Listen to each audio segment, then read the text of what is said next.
अथवा एकबीजा साथे मळीने जे वर्क अथवा जे काम करे छे तेने आपणे सहकार આપણે શાબ્દિક શબ્દોમાં સમજીએ છીએ કે જે એકબીજાને બરોબર મદદરૂપ થાય છે અને મદદરૂપની ભાવનાથી કોઈ આર્થિક પ્રવૃત્તિ સાથે જોડાયેલા હોય જેને અર્થશાસ્ત્રમાં આપણે સહકારના સંદર્ભમાં એનો આપણે વિચાર કરીએ છીએ। હવે અહીંયા આ સહકાર છે તેનો આપણે ઇતિહાસ જાણવો હોય એટલે કે એ ક્યાંથી શરૂ થયો બરોબર, એ કયા સમયગાળામાં સૌથી વધુ ચરમસીમાએ હતો, તો આ બધું છે તે આપણા શાસ્ત્રોમાં જાણવા મળે છે। આમ તો એક સીધી સાદી ભાષામાં કહી શકીએ કે સહકારનો જે કોન્સેપ્ટ છે અથવા વિચાર છે એ આમ માનવ જાતના ઇતિહાસ જેટલો પુરાણો છે। સમજો મિત્રો, એટલે કે જ્યાંથી માનવ જાત સમજતી થઈ છે ત્યારથી જ આ સહકારની ભાવના છે તે આપણને જોવા મળે છે। હવે પ્રાચીન કાળથી આનો જો આપણે ઇતિહાસ તપાસીએ તો આપણે જોઈ શકીએ કે ઇજિપ્તમાં, સમજો મિત્રો બરાબર, ઇજિપ્ત દેશ છે તો ઇજિપ્તના જે ભૂશાસ્ત્રીઓ છે એટલે કે તેની શોધખોળો કરી અને તેમાં જોવા મળ્યું કે જુદી જુદી પ્રવૃત્તિઓ છે તે થતી।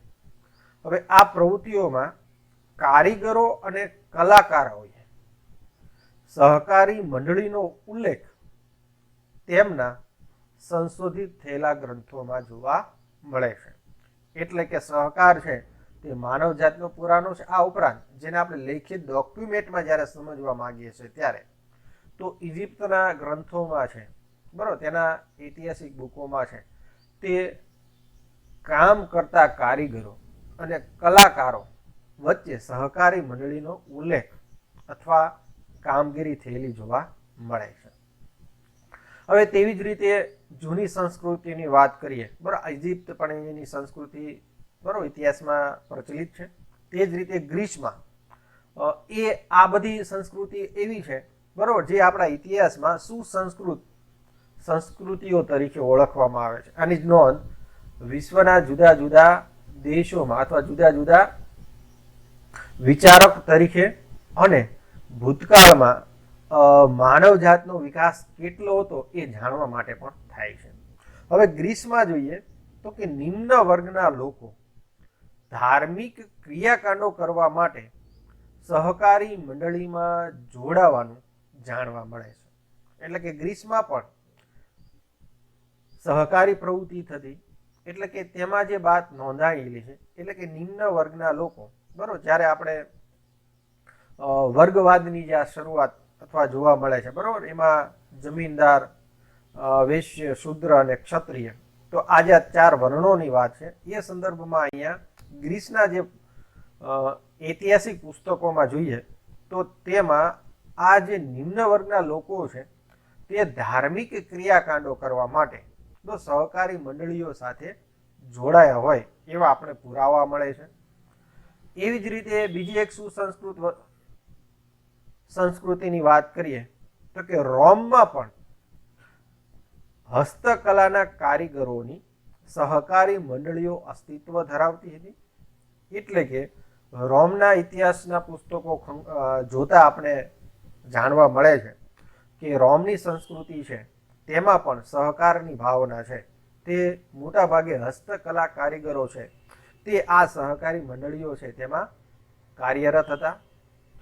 ત્યાર પછી ઈસવીસન પૂર્વે 200 વર્ષ એટલે પહેલા ચીનમાં બચત અને ધિરાણ મંડળીઓ પણ કાર્યરત હતી, તેના પુરાવાઓ પણ મળે છે આપણને।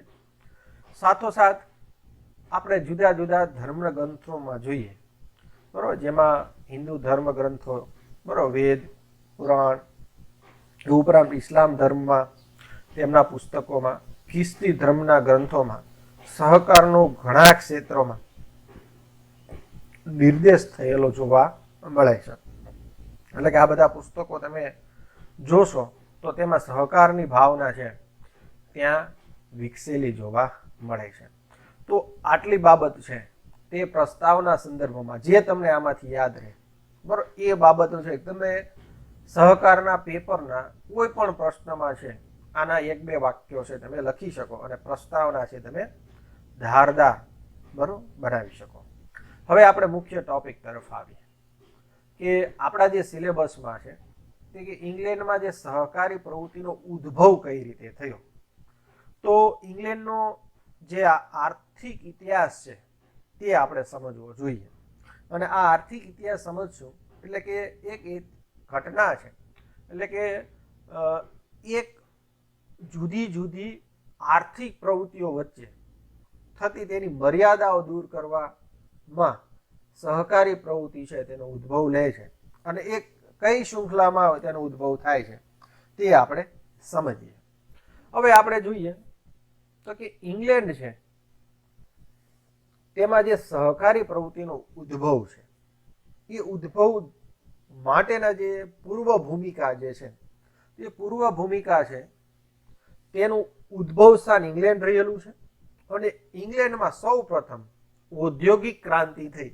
આ તમે આપણે ઇતિહાસના પેપરમાં પણ જોયું હશે અને અર્થશાસ્ત્રના ઘણા જુદા જુદા ટોપિકમાં, બરાબર, આ ઔદ્યોગિક ક્રાંતિનો ઇતિહાસ તમે જોયો હશે અને એ ઇતિહાસ અથવા તમે વાંચ્યો હશે. આ ઇતિહાસ વાંચતી વખતે, બરાબર, તમને ખ્યાલ હશે કે ઇંગ્લેન્ડમાં ઔદ્યોગિક ક્રાંતિની શરૂઆત થઈ છે અને આ સમયગાળામાં ઔદ્યોગિક ક્રાંતિના ઘણા બરાબર સારા પાસાઓ અથવા સારા પરિણામો આવ્યા. એ પરિણામો આપણે જોઈએ તો કે વસ્તુઓનું ઉત્પાદન વધ્યું, નવી શોધો છે, બજારમાં નવી વસ્તુઓ આવી, સાથોસાથ અહીંયા કારખાના પદ્ધતિનો વિકાસ થયો. એટલે કે અહીંયા ઔદ્યોગિક ક્રાંતિના ઘણા સબળા પાસાઓ આપણે જોવા મળ્યા. સાથોસાથ આ પ્રવૃત્તિના પરિણામે, એટલે કે ઔદ્યોગિક ક્રાંતિના પરિણામે ઇંગ્લેન્ડમાં ઘણી અનિષ્ટો ઊભા થયા. એટલે કે ઘણા સમાજમાં સમસ્યાઓ કેટલીક ઊભી થઈ અને ઔદ્યોગિક ક્રાંતિના પરિણામે ઉત્પાદન ક્ષેત્રે કારખાના પદ્ધતિઓ છે તેનો વિકાસ થયો. ચીજ વસ્તુના મોટા પાયે વસ્તુઓનું ઉત્પાદન થવા લાગ્યું. લોકોને વસ્તુની વધુ પ્રમાણમાં ઉત્પાદન થવાના પરિણામે અને ટેકનોલોજીના ઉપયોગની સાથોસાથ વસ્તુની કિંમતોમાં પણ ખૂબ જ ઘટાડો થયો. કેટલા લોકો આ ક્ષેત્રમાં જોડાયા, એ બધા જ ક્ષેત્રોનું જીવન ધોરણ છે તેમાં પણ સુધારો થયો, બરોબર, તેમની આવકોમાં વધારો થયો.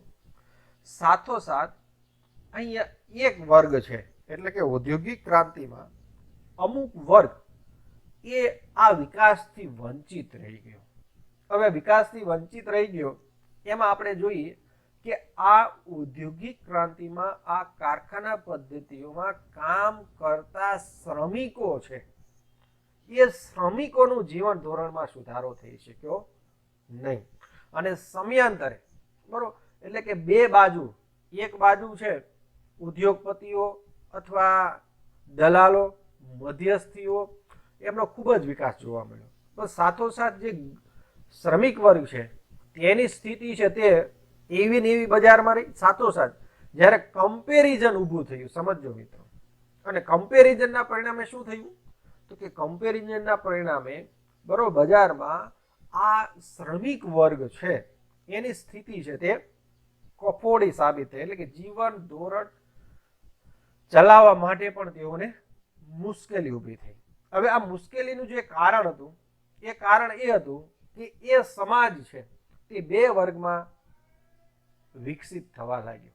એક વર્ગ હતો કે જ્યાં વધુ ને વધુ ઉદ્યોગપતિઓ ધનવાન થવા લાગ્યા અને સામે એક બીજો મજૂર વર્ગ હતો જે શોષણ થવાના પરિણામે એ વર્ગમાં છે તે આર્થિક મુશ્કેલીઓ ઊભી શરૂ થઈ.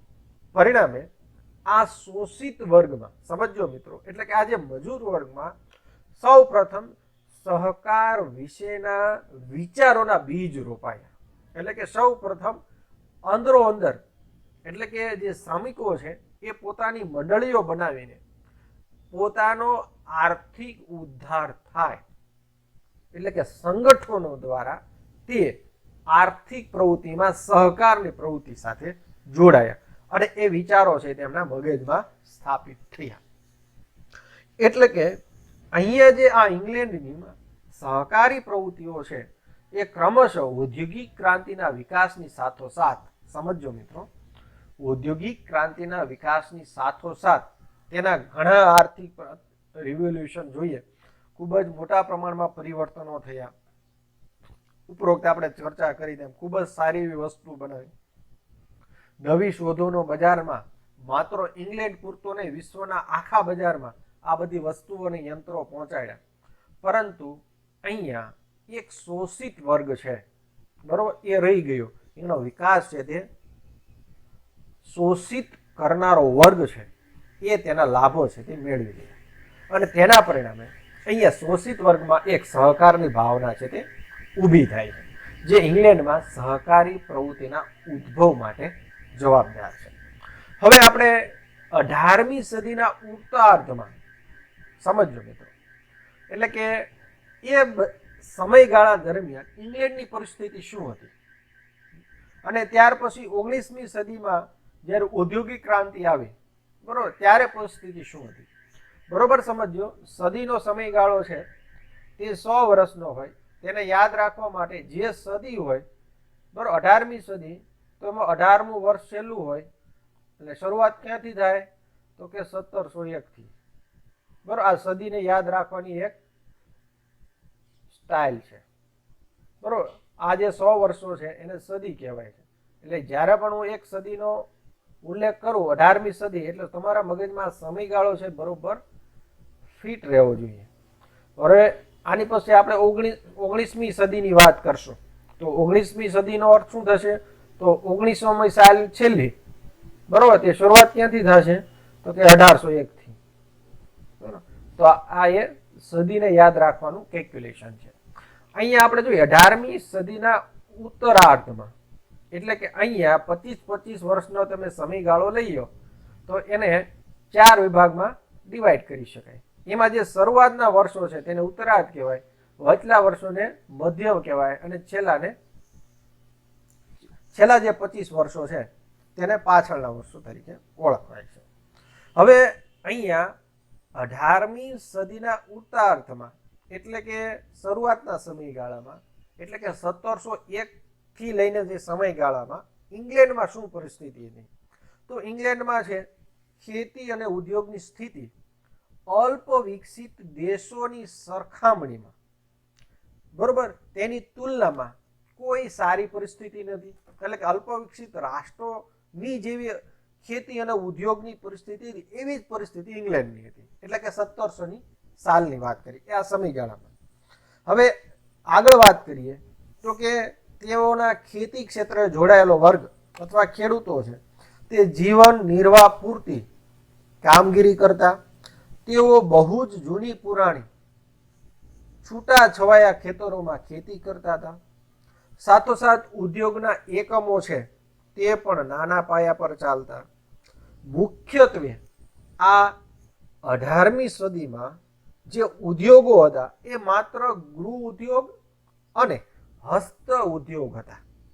સમજો મિત્રો, એટલે કે અહીંયા આ જે આ વિચારો જે મારે તમને સમજાવવા માંગુ છું, આ વિચારો એટલા માટે તમને કહેવાના છે અથવા આપણે પરીક્ષામાં લખવાના છે કે એ સમયગાળા દરમિયાન, બરાબર, અહીંયા ઉદ્યોગો અને કારીગરો દ્વારા ચાલતા અને તેમાં માનવ શ્રમનો જ ઉપયોગ થતો. ટેકનોલોજીકલ યંત્રો હજી, એટલે કે ઔદ્યોગિક ક્રાંતિ પહેલાનો સમયગાળો છે, ત્યાં એટલા બધા કોઈ યંત્રો કાંઈ જોવા મળતું ન હતું. અને નાણાકીય અને અન્ય પ્રકારની સહાય પણ કોઈ મળી શકતી ન હતી. એટલે કે એક સ્થિર અર્થતંત્ર હતું. અને આ સ્થિર અર્થતંત્રમાં જે અલ્પ વિકસિત રાષ્ટ્રમાં જે કઈ કન્ડિશન હોય છે એ જ રીતે ઉદ્યોગ અને કૃષિ ક્ષેત્રની સ્થિતિ હતી. તેમાં કોઈ પણ પરિવર્તનો ન હતા. માટે આ સમયગાળા દરમિયાન જે કાંઈ પરિવર્તનો થાય છે, એટલે કે જે મજૂરોની અને સમાજના નાગરિકોની જે કાંઈ પરિસ્થિતિ હતી, એટલે કે કોઈ ઉદ્યોગો નવા નહોતા અને ઉદ્યોગોની જે પદ્ધતિ હતી તે પણ ગૃહ ઉદ્યોગો અને કુટીર ઉદ્યોગોમાં વસ્તુઓ બનતી અને ખૂબ જ જરૂરિયાત પૂરતી બનતી. એના માટે કોઈ વ્યાપારવાદની અથવા બીજા દેશોમાં વેચવા માટેના કોઈ ઇંગ્લેન્ડ માટે આવું કોઈ પણ પ્રકારનું બજાર હતું નહીં. હવે આની આ પરિસ્થિતિની વાત કરીએ કે હવે 19મી સદીમાં શું થયું, તો કે 19મી સદીમાં આ જ ઇંગ્લેન્ડમાં એટલે કે 18મી સદીમાં રહેલી, સમજો મિત્રો, જે કૃષિની ક્ષેત્રનો જે વિકાસ હતો તેમાં વધારો થયો. એટલે કે કૃષિ ક્ષેત્રોએ ખૂબ જ મોટા પરિવર્તનો થયા અને આ ફેરફારો છે તે દૂરગામી, બરાબર, ભવિષ્યને ધ્યાનમાં રાખીને થયા. નાના ખેતરોની માલિકી, સમજો મિત્રો, એટલે કે જે ટુકડાઓમાં વહેંચાયેલા ખેતરો હતા, આ ખેતરો છે તે નાના ખેડૂતો પાસેથી મોટા ખેડૂતો અને મૂડીવાદી ખેડૂતો પાસે જવા લાગ્યા. એટલે કે જે ટુકડામાં ખેતી થતી, જે 18મી સદીમાં હતી, એ જમીન છે કોણ લેવા માંડ્યું? એ જમીન છે તે મૂડીપતિઓ છે, કારણ કે અહીંયા ધનવાન વર્ગ અસ્તિત્વમાં આવ્યો અને તેના પરિણામે બજારમાંથી મૂડી દ્વારા તેની ખરીદી શરૂ કરી. એટલે કે 19મી સદીમાં કૃષિ ક્ષેત્રે જે રિવોલ્યુશન થયા, બરોબર, જે કઈ પ્રગતિ થઈ, તેનું મુખ્ય કારણ છૂટા છૂટા જે ખેતરો હતા તે મૂડીપતિઓ પાસે ગયા અને મૂડીપતિઓ છે તે ધનવાન હતા, બરોબર. તો તેના પરિણામે ખેતરોમાં તેની વાડો કરવામાં આવી, ખેતીમાં યાંત્રીકરણ છે તે શરૂ થયું, રસ્તાઓની સુધારણાના કામગીરી શરૂ થઈ અને એના પરિણામે વાહન વ્યવહારના નવા સાધનોની શોધની શરૂઆત થઈ અને અર્થતંત્ર છે તેમાં કૃષિ ક્ષેત્રમાં ખૂબ જ મોટા પ્રમાણમાં, બરોબર, વિકાસ થયો. બરોબર. આ વિકાસ માટે શું છે, તો આખી શૃંખલા જોઈ. એક સ્થિર અર્થતંત્ર હતું, તેનો જે સુધારો છે, મૂડીપતિઓ એટલે કે ઔદ્યોગિકરણ થવાની પરિણામે શું થયું, તો કે મૂડીપતિઓ જમીન ખરીદી અને એ કૃષિ ક્ષેત્રને ડેવલપ કરવાની શરૂઆત કરી. હવે આગળ વાત કરીએ. હવે અહીંયા આ હતી કૃષિ ક્ષેત્રના વિકાસની વાત.